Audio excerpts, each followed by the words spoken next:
Sir இந்த வாட்டி யாருக்கு சார் ஓட்டு போட போறீங்க? நான் எப்பவுமே நாங்க ரெட்டலுக்கு தான் போடுவோம். நான் விஜய் போட போறேன். முக ஸ்டாலின் இந்த வாட்டி தான் ரெட்டல்ல தான்.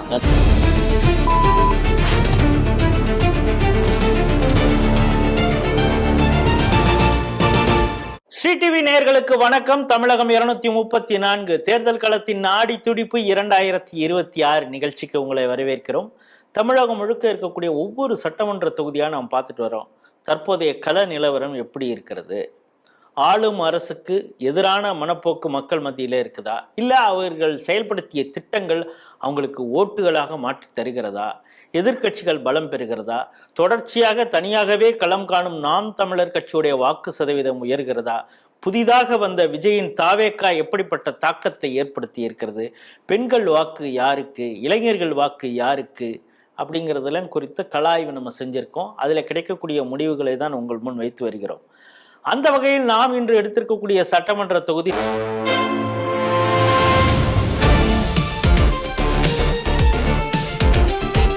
செங்கல்பட்டு மாவட்டம், செங்கல்பட்டு பாராளுமன்ற தொகுதியும் செங்கல்பட்டு.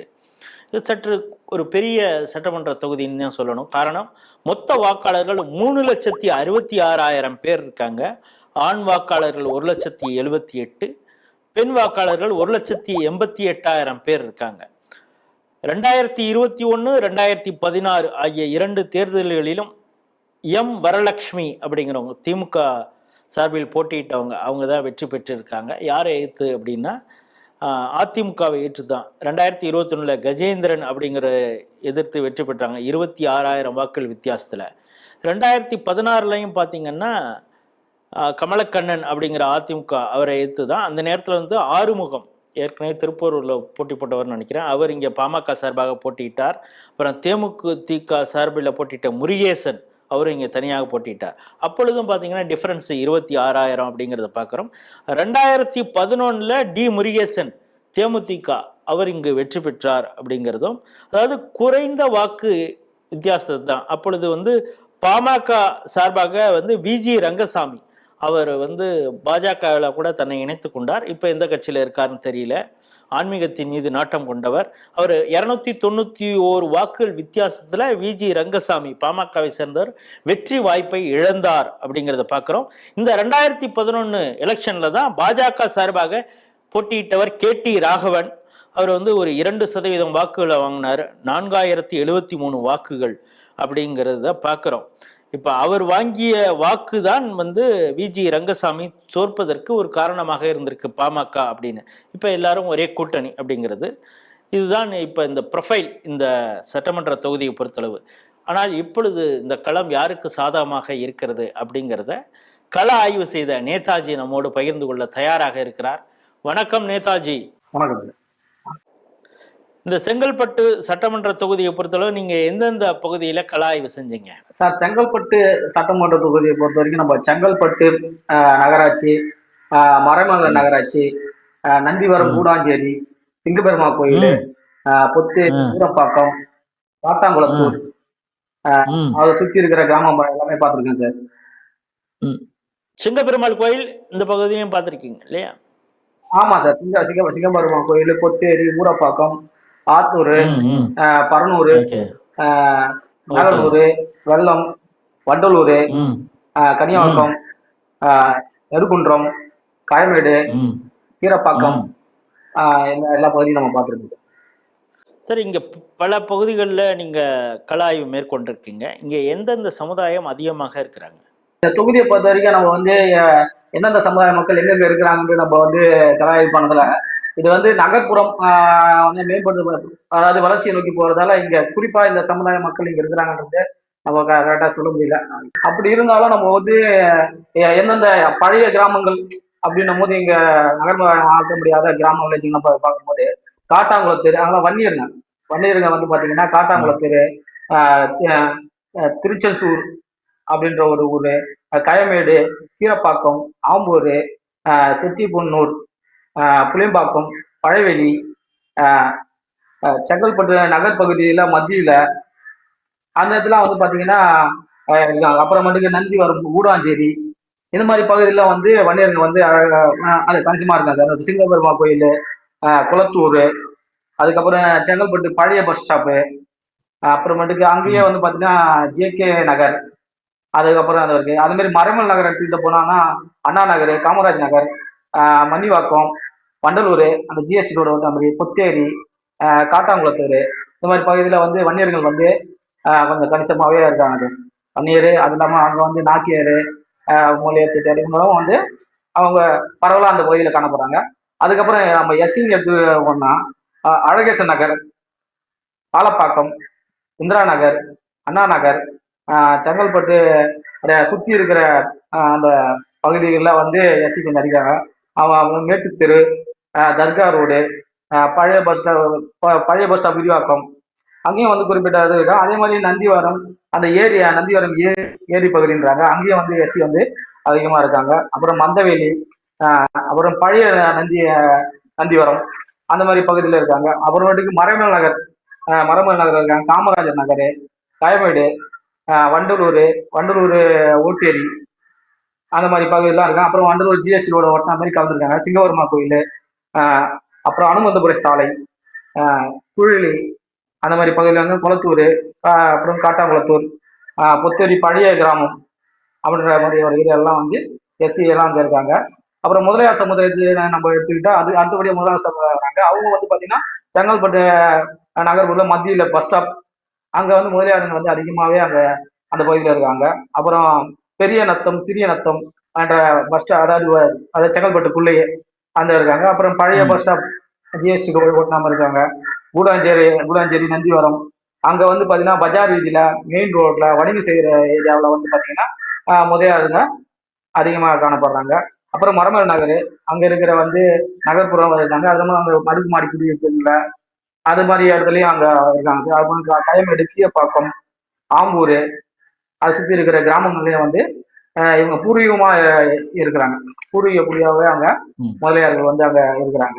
அதுக்கு அடுத்தபடி வந்து நாயுடு சமூகம். ஆமாம், நாயுடு சமூகம். நாயுடு சமூகம் எடுத்துக்கிட்டா செங்கல்பட்டு நகர் மையத்திலையும் அங்கேயும் அவங்க வந்து ஒரு குறிப்பிடத்தக்க வந்துருக்காங்க. அப்புறம் அழகேசன் நகர்ல அதிகமாக இருக்கிறாங்க. அப்புறம் ஜேகே நகர் அந்த பகுதியில் இருக்காங்க. அப்புறம் விருதாச்சலம் நகர் அங்கே இருக்காங்க. அதுக்கப்புறம் மரமல் நகர், அதுக்கப்புறம் காமராஜர் நகர், வண்டலூர், ஊரப்பாக்கம், அதுக்கப்புறம் அந்த புதிய கட்டு அடுக்குமாடி குடியிருப்புலாம் அங்கேயும் வந்து கணிசமாக இருக்கிறாங்க சார். அது அந்த நாடு சம்பளம் வந்து அங்கே அதிகமாக இருக்காங்க. அடுத்தபடியாக யாதவர் வந்து பார்த்தீங்கன்னா இங்கே வந்து செங்கல்பட்டு இருக்கிற வந்து பழைய செங்கல்பட்டு, அதாவது பழைய பஸ் ஸ்டாப்பு, அந்த மாதிரியான பகுதியில் அதாவது பாரம்பரியமாக அவங்க வந்து காலங்காலமாக அங்கே வசிச்சு வராங்க. அதுக்கப்புறம் அங்கே வந்து பார்த்தீங்கன்னா கோணாத்தூர் இருக்குது, அதில் வந்து கோணாத்தூர் இருக்குது. அப்புறம் குண்டுமேடு, மேட்டுத்தெரு, அது மாதிரி இருக்குது. அந்த மாதிரியான பகுதியெல்லாம் இருக்குது. அப்புறம் செங்கல்பட்டு பஸ் ஸ்டாப்பை ஒட்டியே வந்து அவங்க அதிகமாக இருக்காங்க. அதுக்கப்புறம் வந்துட்டு பார்த்தீங்கன்னா கூடாஞ்சேரி, நந்திவரம், ஊரப்பாக்கம், அங்கேயும் வந்து குறிப்பிட்ட மக்கள் வந்து இருக்கிறாங்க சார், அந்த பகுதியில் இருக்காங்க. அதே மாதிரி நந்திவரம், ஆமாம், நந்திவரம் ஏரியை சுற்றியும் வந்து அதை ஒட்டி இருக்கிற குடியிருப்புலையும் வந்து யாதவ சமுதாய மக்கள் வந்து கணிசமாக காணப்படுறாங்க சார். அதுக்கப்புறம் ஊரப்பாக்கம், அப்புறம் கரணை புதுச்சேரி சாலைன்னு இருக்கு. அந்த பகுதியிலும் வந்து பார்த்தீங்கன்னா அங்கே வந்து இந்த பால் வியாபாரம் பண்ணுறவங்க, அது மாதிரியான தொழில் பண்ணுறவங்க அங்கே வந்து அதிகமாக இருக்காங்க. வண்டலூர், ஓட்டேரி, காமராஜர் நகர், மரமல் நகர், அந்த மாதிரி பகுதியிலையும் இருக்காங்க சார். இங்கெல்லாம் வந்து பார்த்தீங்கன்னா இந்த 4 சமுதாய மக்கள் வந்து குறிப்பாக இருக்கிறாங்க. இப்போ முஸ்லீம்கள் மற்றும் கிறிஸ்தவர்கள் எந்தெந்த பகுதியில் இருக்காங்க? முஸ்லீம், அதாவது கிறிஸ்தவர்கள் வந்து செங்கல்பட்டு மெயின்லேயே வந்திருக்காங்க. அங்கே வந்து ஒரு பெரிய பழமையான சர்ச்சு ஒன்று இருக்குது. ஜிஎஸ்டியோட கான்ட்ரிபியூட் பண்ணுறாங்க. பக்கத்துலேயே சர்ச் இருக்குது. அங்கே ஸ்கூலு, காலேஜு எல்லாமே இருக்குது. அங்கே வந்து அதிக லெவலில் வந்து கிறிஸ்தவர்கள் வந்து காணப்படுறாங்க சார், அந்த பகுதியில் காணப்படுறாங்க. அதுக்கப்புறம் அடுத்தது வந்து பார்த்தீங்கன்னா சிங்கபெருமா கோயில், அங்கேயும் வேறு குறிப்பிட்ட மக்கள் இருக்காங்க. சிங்கபெருமா கோயில், கூடுவாஞ்சேரி, மரமல் நகர், அதை ஒட்டி இருக்கிற ஜிஎஸ்டி ரோட்ல வந்து கிறிஸ்தவர்கள் வந்து கணிசமாக காணப்படுறாங்க சார். அதே ஈக்குவல் அதுக்கு அடுத்தபடியாக வந்து பார்க்கும்போது முஸ்லீம்ஸும் வந்து பார்த்தீங்கன்னா அதே மாதிரி வந்து நகர்ப்புறன்றதால எல்லா பகுதியும் வந்து முஸ்லீம்ஸ் வந்து காணப்படுறாங்க. அதாவது வியாபாரம் சார்ந்த பகுதிகளில் வந்து அதிகமாக காணப்படுறாங்க.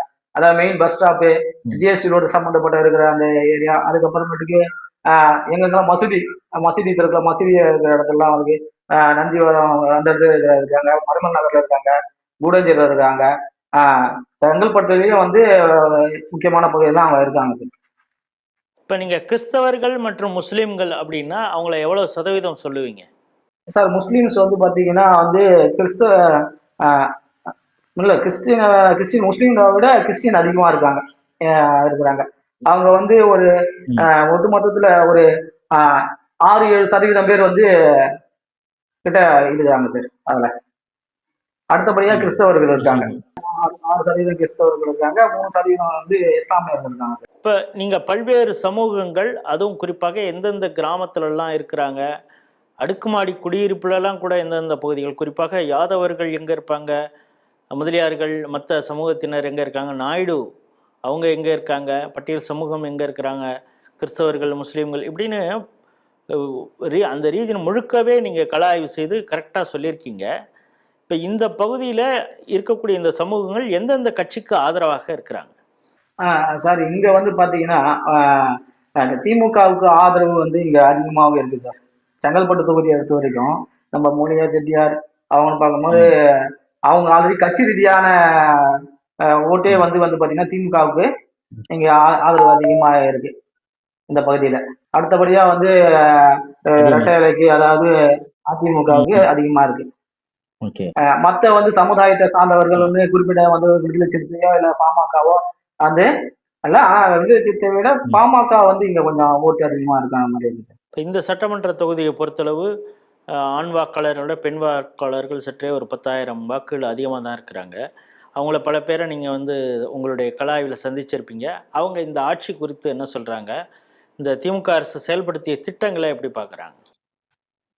சார் அவங்க வந்து திட்டங்களை வந்து நம்ம கேட்கும் போது பரவலாக அவங்க வந்து நான் நிறைய வீடியோஸ் நம்ம இந்த செங்கல்பட்டில் தான் அனுப்பியிருக்கேன். அவங்க மிகப்பெரிய நிறைய குற்றச்சாட்டுகள் அவங்க வந்து திமுக அரசு மேலே வைக்கிறாங்க. சார் நம்ம களத்தில் நேராக போயிட்டு பெண்களை நம்ம சந்திக்கும் போது இந்த திட்டங்களை பற்றி நம்ம பேசும்போது அவங்க வந்து ஒரு சில குற்றச்சாட்டுகளை வந்து ரொம்ப முன்வைச்சாங்க சார். அது வந்து பார்த்தீங்கன்னா பெண்களுக்கு பாதுகாப்பு இல்லை அப்படின்றத வந்து அவங்க முன்வைச்சாங்க.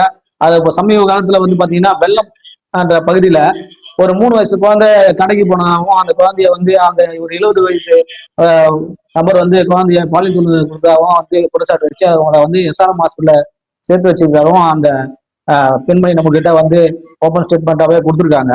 ஒன்னும் இல்ல, போன வாரம் ஒரு வெள்ளாஞ்சேரியில ஒரு கடைக்கு 10 ரூபா கொடுத்து குழந்தைக்கு எதுனா பசிக்குதுன்னு வந்துருது, ஒரு சிப்ஸ் பாக்கெட் வாங்கிட்டு வாமா தயிர் தொட்டு சாப்பிட்டுனாங்க. அந்த 3வது படிக்கிற குழந்தை 8 வயசு குழந்தை 60 வயசு கிழவன் கொண்டு போய் மாடியில கொண்டு போய் சித்திராதை செஞ்சுட்டு எஸ்ஆர்எம்ல இருக்குது. அவங்க வந்து வாடகை தான் இருக்கிறாங்க, சொந்த வீடு கிடையாது. ஒரு குழந்தைய ஒரு நம்பி ஒரு கடைக்கு அனுப்புறாங்கன்னா அந்த குழந்தைக்கு ஏன் பாதுகாப்பு இல்லை? அப்போ ஒருத்தனை அந்த மாதிரி செஞ்சாக்க அந்த கிழவனுக்கு அவனுக்கு பையன் இருக்குல்ல, அப்ப எதுக்கு அவனை விடுறீங்க, வெளியில விடுறீங்க? அப்ப இது மாதிரி தப்பு பண்ணிக்கினே போறானுங்க, அவனுக்கு விட்டுக்கிட்டே இருப்பீங்களா? அதனால வந்து அவங்க எவ்வளவுதான் நீங்க சலுகை கொடுத்தாலும் எங்களுக்கு பாதுகாப்பு இல்லை அவங்க வந்து பதிவு பண்ணிருக்காங்க சார். அதனால இங்க வந்து பாத்தீங்கன்னா சட்ட ஒழுங்கு சரியில்லை, இந்த ஆட்சி வந்து சரியில்லை அப்படின்றத அவங்க வந்து குற்றச்சாட்டா வச்சிருக்காங்க. அதுக்கப்புறம் இலவச பஸ் அதையும் வந்து அவங்க வந்து அங்க இருக்கிற மக்கள்கிட்ட நம்ம கேட்கும் போது பஸ் ஸ்டாப்ல நிக்க மாட்டேறது பெரும் வந்து குறைய வைக்கிறாங்க. நம்ம நேரடியாவே நம்ம வந்து அந்த பகுதியில பஸ் ஸ்டாப்ல நிற்கும் போதே நம்மளும் அதை நேரடியாக பார்க்கக்கூடிய விஷயமா தான் இருக்கு. ஏன்னா வந்து பாத்தீங்கன்னா விடியல் மகளிர் பஸ்ன்னு வருது, அந்த ஸ்டாப்பிங்லயே நிறுத்த மாட்டாங்க. இப்ப அந்த வண்டலூர் அதுக்கப்புறமேட்டுக்கு இந்த எஸ்ஆர்எம் காலேஜ் தான் பாத்தீங்கன்னா வண்டி ஒரு ஒரு செகண்ட் ஆஃப் டைம்ல தான் நிறுத்துறாங்க. அடுத்தது அங்க டோர் க்ளோஸ் பண்ணிட்டு மூவ் பண்ணிட்டே இருக்கிறாங்க. அதெல்லாம் வந்து அங்க பெரிய குற்றச்சாட்டா இருக்குது. அதுக்கேற்ற மாதிரி இந்த பகுதியில வந்து பாத்தீங்கன்னா இங்க வந்து ஒரு 150% பேருக்கு வந்து இந்த மகளிர் திட்டம் வந்து சேரல. ஏன்னா எங்க வீட்டுல கார் இருக்குது, பைக் இருக்குது, அந்த மாதிரியான வாகனங்கள் இந்த மாதிரி அரசு துறையில வேலை இருக்கு, அந்த மாதிரியான நிறைய வந்து விஷயங்கள் அவங்க வந்து முன் வச்சு நமக்கு கிடைக்கல, பென்ஷன் வாங்குறோம் அப்படின்ற மாதிரிலாம் அவங்க சொல்லியிருந்தாங்க. ஆனா வந்து நான் வாங்குற பென்ஷன் வந்து எங்க வீட்டுக்கார் வாங்குறது எங்களுக்கு செலவுக்கு பத்த மாட்டுது. நாங்க வந்து இந்த வயசுல எங்கெல்லாம் ஒரு எதுவுமே கிடைக்க மாட்டேது சலுகை, நாங்க 2-3 வாட்டி வந்து மனு கொடுத்துருக்கோம் அப்படின்ட்டு அவங்க வந்து சொல்லியிருக்காங்க. அதுக்கப்புறம் வீட்டுக்கு பெண்கள் கிட்ட நம்ம விசாரிக்கும் போது என்ன இந்த சலுகையை பத்தி நம்ம இது மாதிரி இந்த சலுகை எல்லாம் எங்க வீட்டு காசு வந்து வருது அப்படின்றத அவங்க வந்து குறிப்பா இது பண்றாங்க. யாரு பைசாலாம் அவங்க கொடுக்குறாங்க அப்படின்றத வந்து அவங்க ரொம்ப ஆக்ரோஷமாக நம்மளுக்கு பதிவு பண்ணிருப்பாங்க இந்த பகுதியெல்லாம் நம்ம வந்து பார்க்கும்போது. இந்த பகுதியில கஞ்சா போதை அது போன்ற பிரச்சனைகள் இருக்குதா? ஆமா, குறிப்பாக வந்து பாத்தீங்கன்னா இங்க வந்து இந்த காலேஜ் எஸ்ஆர்எம் காலேஜ், அதுக்கப்புறம் இந்த பொத்தேரி, ஊடுவாஞ்சேரி இந்த பகுதியெல்லாம் வந்து பாத்தீங்கன்னா அதிகமா இளைஞர்கள் வந்து போதைப் பொருளுக்கு வந்து அடிமை வராங்க அப்படின்றத வந்து நம்ம கிட்ட குற்றச்சாட்டாக சொல்லியிருக்காங்க. சில பேர் வந்து டீட்டெயிலா சொல்றாங்க, ஆனா வந்து அவங்க நேரடியா நம்மளுக்கு வந்து வீடியோவா நம்ம தகவல் தரல. ஆனா இங்க வந்து போதைப் பொருட்கள் வந்து இங்க அதிகமா இருக்கு இந்த பகுதியில, இந்த தொகுதிக்கு உட்பட்ட வந்து அதுவும் எஸ்ஆர்எம் பொத்தேரி, கூடுவாஞ்சேரி, வண்டலூர் அந்த பகுதியெல்லாம் வந்து அதிகமா இருக்குன்ற மாதிரி சொல்றாங்க சார். அதுக்கப்புறமேட்டுக்கு இங்க வந்து பாத்தீங்கன்னா பொத்தேரி இருக்கு. பொத்தேரியில வந்து பாத்தீங்கன்னா அந்த எஸ்ஆர்எம் காலேஜ் பேக் சைடு ஒரு ஏரி இருக்கு. அந்த ஏரி வந்து பாத்தீங்கன்னா பல வருடகாலமா வந்து அதை வந்து சீரமைக்கல, தூர் வரல அப்படின்றத அவங்க பெரும் குற்றச்சாட்டா வைக்கிறாங்க. கார்பரேஷன்ல வந்து நாங்க போயிட்டு பலமுறை மனு கொடுத்துருக்கோம். வருவாங்க, பார்ப்பாங்க, அங்க அடுக்குமாடி குடிக்கிட்ட வந்து அவங்க கிட்ட பேசிட்டு அவங்க கிட்ட வந்து அவங்க தேவையை வாங்கிட்டு அவங்க வந்து கண்டுக்காம போயிடுறாங்க அப்படின்னாங்க. நம்மளும் அதை நேர்ல போய் கலாவை பார்த்தோம். அவங்க வந்து ரொம்ப மோசமான நிலை தான் சார் அங்க இருக்குது. அதான் இந்த மாதிரியான குற்றச்சாட்டுங்க. அதே மாதிரி இந்த மரமல் நகர் அந்த பகுதியிலும் வந்து போதைப் பொருட்கள் வந்து கொஞ்சம் அதிகமா வந்து காணப்படும் இளைஞர்கிட்ட அப்படின்ற மாதிரி சொல்றாங்க. ஏன்னா இது எல்லாமே வந்து பாத்தீங்கன்னா இந்த மரமல் நகர், அகில சிட்டி அதெல்லாம் வந்து பாத்தீங்கன்னா இண்டஸ்ட்ரியல் ஏரியாவா இருக்க பகுதி. அதனால வந்து அங்க அத அந்த தொகுதிக்கு உட்பட்ட மக்கள் மட்டும் இல்லாம வெளி மாநிலத்திலிருந்து வந்து அங்க தங்கி வேலை செய்யறாங்க.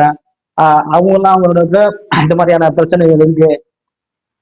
வேலை முடிச்சுட்டு இரவு நேரத்துல வரும்போது 4-5 பேர் சேர்ந்துட்டு இது பண்றாங்க, பிரச்சனை பண்றாங்க, குடிச்சிட்டு இந்த கூடாஞ்சேரி அந்த பகுதியில் இந்த மாதிரி போன்கள்லாம் பிடிக்கிட்டு போயிடுறாங்க அப்படின்ற மாதிரி கூட குற்றச்சாட்டுகள்லாம் வச்சிருக்காங்க சார். இந்த செங்கல்பட்டு சட்டமன்ற தொகுதியை பொறுத்தளவு இளைய வாக்காளர்கள் அப்படிங்கிறது எவ்வளவு சதவீதம் இருக்கும்? அவங்க என்ன நினைக்கிறாங்க? இந்த ஆட்சி குறித்து என்ன நினைக்கிறாங்க? தாவேக்காவை எப்படி பாக்குறாங்க? நாம் தமிழர் எப்படி பாக்குறாங்க? செங்கல்பட்டை பொறுத்த வரைக்கும் இங்கேயும் ஒரு 30% இளைஞர்கள் வந்து ஃபர்ஸ்ட் ஓட்டர்ஸ். அதுக்கப்புறம் அதுக்கேற்ப ஒரு வாட்டி ஓட்டு போட்டுவாங்க. அதாவது 30 வயசுக்குள்ள இருக்கவங்க ஒரு 30% மக்கள்கிட்ட இருக்காங்க சார் நம்ம பார்த்ததுல. அவங்க எல்லாருமே வந்து பாத்தீங்கன்னா காமனா வந்து காலேஜ் படிக்கிற பசங்க விஜய்க்கு தான் வந்து ஆதரவா, இங்கேயும் வந்து விஜய் ஆதரவு தான் சார் அதிகமா இருக்கு இந்த பகுதியிலையும். பெண்கள்கிட்டையும் கேட்டோம், காலேஜ் போற பசங்கள்கிட்டையும் அவங்களும் வந்து விஜய்க்கு தான் ஆதரவு தெரிவிக்கிறாங்க. சில இளைஞர்கள் அவங்க வந்து நாம் தமிழருக்கு வந்து ஆதரவா பேசுறாங்க சார். சென்ற முறை வந்து பாத்தீங்கன்னா சென்ற முறை சஞ்சீவி நாதன் அப்படிங்கிறவர் போட்டியிட்டு நாம் தமிழர் கட்சியின் சார்பாக 26,868 வாக்குகள், கிட்டத்தட்ட 9 நியர்லி 10% வாக்குகளை வாங்கியிருக்கிறாரு. தற்போது நாம் தமிழருக்கு அதே வாக்கு சதவீதம் இருக்குமா, இல்ல விஜயின் வரவால குறைவதற்கு வாய்ப்பு இருக்குதா? இந்த பகுதியை பொறுத்த வரைக்கும் அவருக்கு விஜயின் வரவால அந்த அளவுக்கு பாதிப்பு கம்மியா தான் சார். ஏன்னா அவங்க நம்ம சில பேர் வந்து கான்டாக்ட் பண்ணும்போது அவங்க தமிழ் தேசிய உணர்வோடு அவங்க வந்து விஜயை புறக்கணிக்கிற மாதிரி தான் பேசினாங்க. நம்ம பார்த்த வரைக்கும் அந்த முகக்கட்டையில சந்திச்ச வரைக்கும். ஆனா அவங்க வந்து நாம் தமிழுக்கான வாக்கு வித்தியாசம் கொஞ்சம் கூட. விஜய்க்கு விஜயால அவருக்கு அதிகப்படியான பாதிப்பு இருக்காதுன்ற சுச்சுவேஷன் சார் நம்ம பார்த்துக்கிறேன். உங்க செங்கல்பட்டை பொறுத்தளவு நீங்க சொல்றது என்னன்னா, இங்கே தமிழ் தேசிய உணர்வு கொஞ்சம் அதிகமாக இருக்கிறது. அதனால நாம் தமிழர் கட்சிக்குன்னு இருந்த வாக்கு சதவீதம் குறைவதற்கு வாய்ப்பு இல்லை விஜயின் வரவால அப்படிங்கிறீங்க. அப்பனா விஜய்க்கும் பெண்களும் இளைஞர்களும் அதிக அளவுல ஆதரவு இருக்கு அப்படிங்கிறீங்க. அப்படின்னா 2 பேரும் பிரிக்கிறது எவ்வளவு சதவீதம் இருக்கும்? விஜய் வந்து சீமானை விட அதிகமான வாக்கு தான் சார் கொடுப்பாரு. அதாவது இப்ப இருக்கிற, அதாவது 20,000 ஓட்டு அவர் வாங்கியிருக்காரு போன எலெக்ஷன்ல. அதே ஓட்டு அவங்க வந்து தக்க வச்சு அதை விட ஒரு 15,000 ஓட்டு அந்த மாதிரியாதான் அது கம்மியாகும். ஒட்டுமொத்தமா வந்து சீமானுக்கு பாதிப்பு ஏற்பட்டாரு என்ன சொல்றது. 2 பேரும் சேர்ந்து ஒரு 20-22% வாக்குகளை வாங்கிடுவாங்க இல்லையா? கண்டிப்பா கண்டிப்பா சார். ஆனா விஜய் அதிகமான வாக்குகளை வாங்குவாரு. ஏன்னா இப்ப வந்து அங்க கூடுவாஞ்சேரி, பொத்தேரி இந்த பகுதியில் இருக்கிற இளைஞர்கள் வந்து விஜய்க்கு ரொம்ப ஆதரவாகவும் இருக்காங்க சார். அந்த பகுதியில அங்க வந்து செயல்பாடுகளும் வந்து விஜய்க்கான செயல்பாடுகள் அதிகமா இருக்கு. அந்த கூடுவாஞ்சேரி அதெல்லாம் பார்க்கும்போது, அந்த சைட்லாம் பார்க்கும்போது, செங்கல்பட்டு அப்படின்ட்டு அந்த நெருக்கமா பார்க்கும்போது மட்டும்தான் வந்து சீமானுக்கான சில நம்ம பார்க்கும்போது அவங்க வந்து பேசுறாங்க ரொம்ப மற்ற தொகுதியை பார்த்துட்டு வரும்போது இந்த தொகுதியில அவருக்கு கொஞ்சம் கூட செல்வாக்கு இருக்க மாதிரி தான் இருக்கு. இப்போ நீங்க சொல்றது பார்த்தீங்கன்னா, அதாவது செங்கல்பட்டு அதை ஒட்டியுள்ள பகுதிகளுக்கு நாம் தமிழர் கட்சிக்கும், மற்ற கூடுவாஞ்சேரி, நந்திவரம், மறைமலை நகர் இந்த பகுதியிலெல்லாம் தாவேக்காவுக்கும் ஒரு சில கிராமங்கள்லையும் தாவேக்காவுக்கு ஆதரவு இருக்குது அப்படிங்கிறீங்க. இப்போ 2 பேரும் கிட்டத்தட்ட 22லேருந்து 25% வாக்குகளை பிரிக்கிறாங்கன்னா எந்த கட்சியுடைய வாக்கு அதிக அளவு பிரிக்கிறாங்க அவங்க? இது இது வந்து 2 கட்சியில இருக்கிற அதாவது சீமான் வந்து எந்த கட்சியோட வாக்கு வந்து பிரிக்கிற வாய்ப்புகள் வந்து அதிகமா இல்லை சார். விஜய் தான் வந்து கட்சியோட வாக்கு வந்து பிரிக்கிறாரு. ஏன்னா அது ஆல்ரெடி இருக்கிற ஓட்டு அவருது. அதாவது அவர் தக்க வச்சுக்கிறதுலேயே கொஞ்சம் சந்தேகமா இருக்கு. ஆல்ரெடி போன வாட்டில வந்து 20,000 ஓட்டு வாங்கியிருக்காரு. அதையே அவர் தக்க வச்சுக்கிறதுக்கு இந்த கொஞ்சம் விஜய் வந்த பிறகு கொஞ்சம் அது பின்னடைவு தான் இருக்குது. ஆனா விஜய் வந்து திமுக அதிமுக 2 கட்சியில இருக்கிற இதுவுலையும் ஓட்டையும் வந்து அவர் பிரிக்கிறார் சார். ஆல்ரெடி வந்து பாத்தீங்கன்னா விஜய்ல இப்ப நம்ம பார்க்கும்போது ஏடிஎம்கேல இருந்த சில முக்கிய நபர்கள் வந்து விஜய் கட்சியில இணைந்திருக்கிறதாகவும் நமக்கு தகவல் வருது சார். இந்த கூடாஞ்சேரி அந்த மாதிரி பகுதியில அங்கெல்லாம் வந்து அவங்க வந்து ஏடிஎம்கேல செயல்பட்டு இருந்தவங்க இப்போ விஜய்க்கு செயல்படுற மாதிரியான விஷயங்கள் நம்மளுக்கு ஆதரவு வந்துருக்கு. ஸோ இந்த பகுதியை பொறுத்தளவு அதிமுகவில் இருந்தவங்களே தாவேக்காவுக்கு பல பேர் போயிருக்காங்க அப்படிங்கிறீங்க. ஆமா ஆமா சார். இந்த சட்டமன்ற தொகுதியை பொறுத்தளவு வரலட்சுமி அவங்க 2 முறை வெற்றி பெற்றிருக்கிறாங்க, 2016 2021. அவங்களுடைய செயல்பாடை எப்படி பார்க்குறாங்க? இதெல்லாம் தேர்தல் வாக்குறுதியாக சொன்னாங்க, இதெல்லாம் செய்யவே இல்லை அப்படிங்கிற சொல்றது எதுனா, நீண்ட கால கோரிக்கை அப்படிங்கிறது என்ன? அந்த நீண்ட கால கோரிக்கைன்றது இந்த புத்தேரி வந்து அவங்க ரொம்ப காலமாகவே அந்த நீண்ட கோரிக்கை வச்சுட்டு இருக்காங்க. அந்த புத்தேரி அந்த பகுதியில வந்து நீண்ட கோரிக்கை வச்சிருக்காங்க. அதுக்கு இல்லாம கூடுவாஞ்சேரியில இருந்து இந்த மணிவாக்கம் போற பகுதியெல்லாம் வந்து தண்ணி பிரச்சனை இருக்கு, அது மாதிரியான பிரச்சனைகள் இருக்குன்றதுக்காக அந்த சைட்லயும் அந்த கோரிக்கைலாம் வச்சிருக்காங்க சார். ஆனா வந்து முழுமையா நிறைவேறத்துல வந்து பாக்குறாங்க, எதனா ஒண்ணு செஞ்சுட்டு அவங்க போயிடுறாங்க பேருக்குன்ட்டு, எதனா முழுமையா அவங்க வந்து நிறைவேறத்துல அப்படின்ற மாதிரி சொல்றாங்க. செங்கல்பட்டு நகரத்துல என்னென்ன பிரச்சனை இருக்கு அப்படின்னு அந்த மக்கள் சொல்றாங்க. ஆமா சார். செங்கல்பட்டு நகரத்துல நம்ம குறிப்பா அதுக்கப்புறம் அரசு மருத்துவமனை இருக்கு சார். அரசு மருத்துவமனையில அது வந்து ஒரு பெரிய அரசு மருத்துவமனை இருந்தாலும் அதுக்குள்ள இருக்கிற வந்து செயல்பாடுகள் வந்து ஒன்றும் சிறப்பா இல்லை. மக்கள் போய் பார்க்கும் போது கரெக்டான வந்து டாக்டர்ஸ் வந்து ரெஸ்பான்ஸ் இல்லை. அதாவது எல்லாமே வந்து காலேஜ் ஸ்டூடெண்ட்டுங்களை வச்சு ட்ரீட்மெண்ட் பண்றாங்க. போதியமான டாக்டர் இல்லை, இதை யாரும் வந்து பார்க்க மாட்டாங்க அப்படின்றத பெரிய பெரிய குற்றச்சாட்டா வைக்கிறாங்க. அதே மாதிரி நம்மளும் போயிட்டு அங்க வந்து நேர்ல போயிட்டு அந்த பகுதியை நம்ம வந்து பார்க்கும்போது மக்கள் சொல்லக்கூடிய மாதிரிதான் அங்க இருக்குது. அந்த நகரை பொறுத்தளவு வேறு ஏதாவது, அதாவது மருத்துவக் கல்லூரி பிரச்சனைங்கிறது மிக முக்கியமானது. அது இல்லாம வடிகால் வசதி மழை பெய்யறப்ப அங்க இருக்கக்கூடிய பிரச்சனைகள் அதெல்லாம் என்ன சொல்ற? பாதாள சாக்கடைகள்லாம் வந்து சில பகுதியில வந்து இன்னும் நிறைவு பெறல அப்படின்னு வைக்கிறாங்க. தண்ணி வந்து மெயின் ரோட்ல தண்ணி போறதுக்கான வழி இல்லாம மழை டைம்ல ரொம்ப தண்ணி அங்க மெயின் ரோட்ல நின்றுடுது. அதை வந்து பல வருஷமா நம்ம வந்து கோரிக்கை வச்சிருக்காங்க. ஆனா அதுக்கான கரெக்டான முடிவை இது வரைக்கும் கொண்டு வரல அப்படின்றது அங்க இருக்கிற வணிகம் செய்யறவங்க அதை சுத்தி இருக்க மக்கள் வந்து சொல்றாங்க சார்.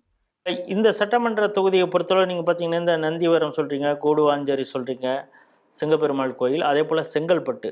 இப்போ இந்த இடத்துல வந்து ரியல் எஸ்டேட்டு, அதுக்கப்புறம் அந்த கனிம வளம், அந்த மணல் கடத்துகிற அந்த விஷயம், அதுக்கப்புறம் ரவுடி இவர்களுக்குள்ளார் நடக்கக்கூடிய கொலைங்கிறது தொடர்ச்சியாக நடந்து கொண்டே இருந்ததை நான் பார்க்குறோம். செங்கல்பட்டு, இந்த குடுவாஞ்சேரி, நந்திவரம் இந்த பகுதியெல்லாம். இந்த அச்ச உணர்வு அங்கே இருக்கிறவங்களுக்கு யாராவது பதிவு பண்ணாங்களா உங்களுடைய கள ஆய்வில்? சார் அவங்க வந்து பார்த்தீங்கன்னா நம்மக்கிட்ட வீடியோவா பதிவு பண்ணலை. அவங்க பேச போகும்போது நம்ம கிட்ட சொன்னாங்க. அதுவும் வீடியோவா நமக்கு வந்து ஃபுட்டேஜ் அவங்க பதிவு பண்ண விரும்பலை. ஆனால் அவங்க வந்து இது மாதிரி ரவுடிசம் வந்து அங்கே அதிகமாக இருக்குது, அதெல்லாம் நடந்து போக முடியாது, ராத்திரி 10 மணிக்கு மேலாம் வந்து தனியாக போக முடியாது, என்னதான் இது வந்து சிட்டி மாதிரி இருந்தாலும் இரவு கரண்ட் இல்லாத பகுதியில் வந்து ரொம்ப தொந்தரவு கொடுக்குறாங்க. அதாவது Chengalpattu to Maraimalai Nagar between gap அந்த இதெல்லாம் பார்த்தீங்கன்னா ரொம்ப இதுவாக தான் இருக்கு. அந்த பழனூர் டோல்கேட்டு அதெல்லாம் வந்து ரொம்ப அச்சுறுத்தல் ஏரியாவா இருக்குது அப்படின்றத அவங்க பதிவு வைக்கிறாங்க சார். அது இல்லாம பாத்தீங்கன்னா அங்க வந்து பாலாத்துல வந்து மண்ணு வந்து அள்ளுறாங்க. அது வந்து நிறைய கட்சி சார்ந்த ஆதரவால தான் இதெல்லாம் செய்யறாங்கன்றாங்க. அது இல்லாம அங்க பக்கத்துல படாலம் போலீஸ் ஸ்டேஷன்ல நம்மளே வந்து அந்த பக்கம் வந்து போகும்போதே பாக்குறோம், சின்ன சின்ன லாரிங்க திமுகவுடைய இது போட்டது லேபிள் போட்ட மாதிரி, அதுக்கப்புறம் சின்ன சின்ன மாட்டு வண்டிங்க அதெல்லாம் வந்து அங்க போலீஸ் ஸ்டேஷன்லயே வந்து கைது பண்ணி வச்சிருக்காங்க சார். அதையும் நம்ம பார்க்க முடியும் போறாங்க. இப்போ உங்களுடைய முதற்கட்ட கள ஆய்வுல யாருக்கு சாதகம் யாருக்கு பாதகம்? சார் அங்க வந்து திமுகவுக்கு சாதகமா தான் சார் இருக்கு. இவ்வளவு குற்றச்சாட்டுகள் அங்க இருந்தாலும் அங்க வந்து திமுகவுக்கு ஆதரவா தான் சார் மக்கள் வந்து இருக்கிறாங்க. அந்த பகுதியை வந்து நம்ம முழுமையா பார்க்கும்போது எடிஎம்கே வந்து அந்த அளவுக்கான செயல்பாடுகள் வந்து கம்மியா இருக்காம தான் சார் தெரியல. என்னன்னா இப்ப கடந்த அவங்க ஆட்சியில இல்லாததால இந்த செயல்பாடு கம்மியா இருக்கான்னு தெரியல. ஆனா அவங்க கிட்ட வந்து பாத்தீங்கன்னா அந்த அளவுக்கு செயல்பாடு கம்மியா தான் இருக்கு. திமுகவுக்கு தான் அங்க வாய்ப்புகள் அதிகமா இருக்கு. செங்கல்பட்டு மாவட்டம் சட்டமன்ற தொகுதி செங்கல்பட்டு, இது குறித்த கள ஆய்வு தான் நம்ம எவ்வளோ நேரம் பார்த்துக்கிட்டு இருந்தோம். இந்த மாவட்டத்தில் பல பிரச்சனைகள் இருக்கிறது, தீர்க்கப்படாத பிரச்சனைகள் இருக்குது. குறிப்பாக சட்டம் ஒழுங்கு வந்து அவ்வளவு ஒரு அச்சுறுத்தலை அந்த பகுதியில் இருக்கக்கூடிய பெண்களுக்கு கொடுக்குது. நைட்டு வந்து வெளியிலே போக முடியல. குறிப்பாக மறைமலைநகர் டு செங்கல்பட்டு போகிறதுக்கே அச்சமாக இருக்கிறது அப்படின்னு மொபைல்லாம் பிடிங்கிட்டு போயிடுறாங்க. அது மட்டும் இங்கே ரவுடியிசம், பல கொலைகள் அடுத்தடுத்து நடந்துக்கிட்டு இருக்கு அப்படிங்கிறதெல்லாம் சொல்கிறாங்க. பாலாற்றிலே மணல் கடத்தல் பெரிய அளவில் நடந்துகிட்டு இருக்கு. அதுவும் ஆளும் கட்சியை சார்ந்தவர்கள் அவங்களுடைய லாரியில் கடத்திட்டு போகிறாங்க அப்படிங்கிற குற்றச்சாட்டெல்லாம் சொல்கிறாங்க. அதே போல் செங்கல்பட்டு நகரத்தில் பல விஷயங்கள், பாதாள சாக்கடை அதெல்லாம் கம்ப்ளீட்டே பண்ணல. அங்கே இருக்கக்கூடிய மிக பழமையான மருத்துவக் கல்லூரி, அது வந்து மாவட்டத்தில் இருக்கக்கூடிய மிக முக்கியமான மருத்துவக் கல்லூரி, அங்கே வந்து பெரிய அளவில் ட்ரீட்மெண்ட்டே கிடைக்க மாட்டேங்குது.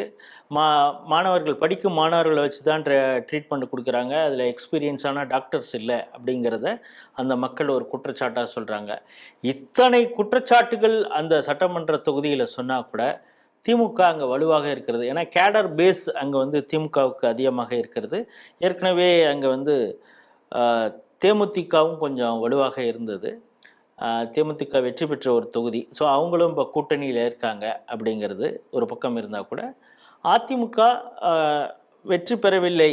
2 முறை வெற்றி வாய்ப்பை இழந்ததுனால அவங்களுக்கு வந்து ஒரு செயல்பாடு கொஞ்சம் திரைக்கமாக இருக்கிறது அப்படின்னு தோணுது. ஆனால் இப்பொழுது வந்து 2 முறை வெற்றி பெற்ற வரலட்சுமி அப்படிங்கிறவரை மாற்றிட்டு கார்த்திக் தண்டபாணி அப்படிங்கிற புது வேட்பாளரை இறக்கியிருக்காங்க. அதிமுக தொடர்ச்சியாக அந்த சென்ற முறையும் களம் கண்ட கஜேந்திரனை நிறுத்தியிருக்காங்க.